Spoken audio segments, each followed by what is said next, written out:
Zero Malabar സഭയുടെ പിതാവും തലവനുമായ അഭിവന്യ മാർ റാഫേൽ തട്ടിൽ പിതാവ് നടത്തിയ പ്രസംഗത്തിലെ ഒരു ഭാഗം സാമൂഹ്യ മാധ്യമങ്ങളിൽ ബോധപൂർവം പ്രചരിപ്പിക്കപ്പെടുന്നത് അഭിവന്യ പിതാവിന്റെ ശ്രദ്ധയിൽപ്പെട്ടു.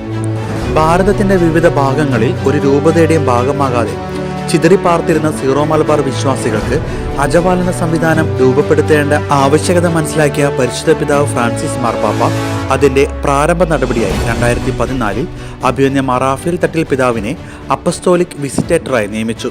അതിനെ തുടർന്ന് 2017 ശംഷാബാദ് രൂപത സ്ഥാപിതമാവുകയും അഭിവന്യ മാർ റാഫേൽ തട്ടിൽ പിതാവിനെ പുതിയ രൂപതയുടെ അധ്യക്ഷനായി പരിശുദ്ധ പിതാവ് ഫ്രാൻസിസ് മാർപ്പാപ്പ നിയമിക്കുകയും ചെയ്തു.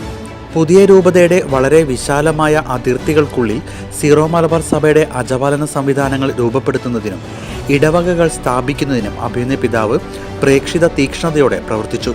ശ്രമകരമായ തന്റെ ദൗത്യ നിർവഹണത്തിൽ സീറോ മലബാർ സഭയുടെ തനതായ അജപാലന സംവിധാനങ്ങൾ രൂപപ്പെടുത്തേണ്ടതിൻ്റെയും അതിനോട് സീറോ മലബാർ വിശ്വാസികൾ സഹകരിക്കേണ്ടതിൻ്റെയും ആവശ്യകതയെക്കുറിച്ച് വിശ്വാസികളുടെ ഒരു സമൂഹത്തെ അഭിസംബോധന ചെയ്തുകൊണ്ട് 2022 ബംഗളൂരിൽ നടത്തിയ പ്രസംഗത്തിലെ ഒരു ഭാഗമാണ് ഇപ്പോൾ വ്യാപകമായി പ്രചരിപ്പിക്കപ്പെടുന്നത്. സീറോ മലബാർ സഭയുടെ അംഗങ്ങൾ സഭയുടെ തനതായ ആരാധനക്രമം അനുസരിച്ചുള്ള കൂട്ടായ്മകളിൽ പങ്കെടുക്കണമെന്ന ആഹ്വാനമാണ് ഈ പ്രസംഗത്തിൻ്റെ കാതൽ.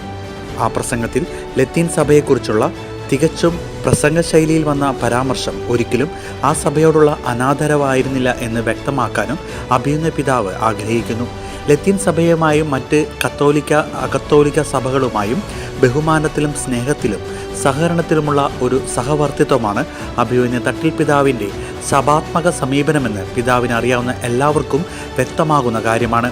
2 വർഷങ്ങൾക്ക് മുമ്പ് തികച്ചും സാന്ദർഭികമായി പ്രസംഗശൈലിയിൽ വന്ന ഒരു പരാമർശം ഇപ്പോൾ വിവാദമാക്കുന്നതിന് പിന്നിൽ നിക്ഷിപ്ത താല്പര്യങ്ങളുണ്ട് എന്നത് വ്യക്തമാണ്.